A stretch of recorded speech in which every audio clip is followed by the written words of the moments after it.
Yes guys, meron din nila sa atin na no, crossover network. Yan. So ilan lang ang pyesa na ito, no? Magre-resistance check na lang tayo, no? Capacitance and resistance check. Ilang laman to, 1, 2, 3, 4. Bababa ko na direkta, pero bago ko ibaba, ayusin ko lang tong mga hinang niya, puro hilaw eh.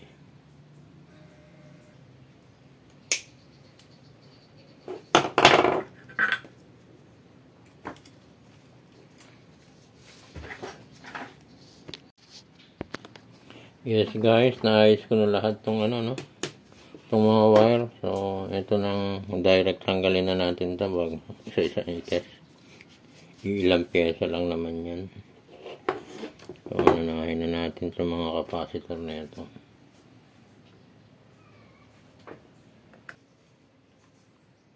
$15 microfarad, 100 volts. Tingnan natin kung saan nire-registro ito.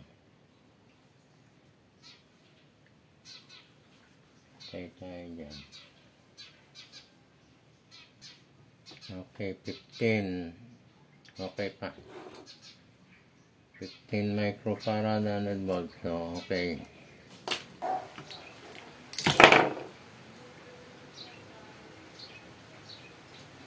So, ito 2.2 microfarad. 2.2 microfarad. So, 1.5 na lang.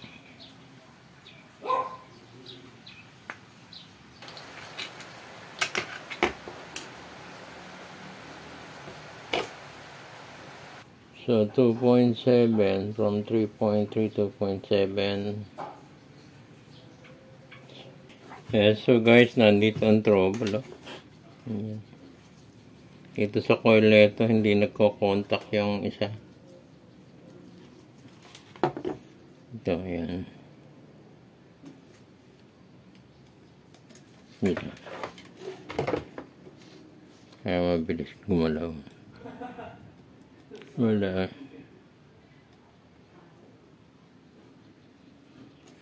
Ngayon, hindi siya talop eh.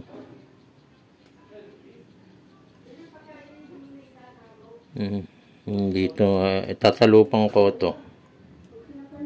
Nakahinang lang siya pero hindi siya ayun naglulus.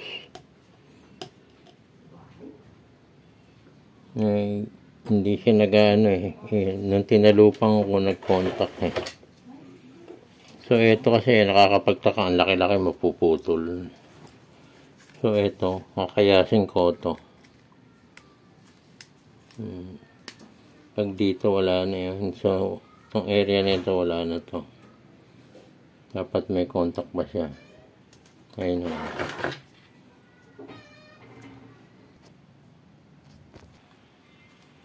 So guys, testing natin. Kaya pala mahirap. Aluminum. Ayan, okay na siya.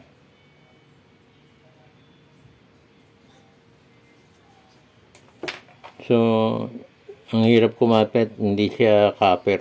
Pure copper. Aluminum lang siya. Okay. Okay, sa lahat ng coil, okay na.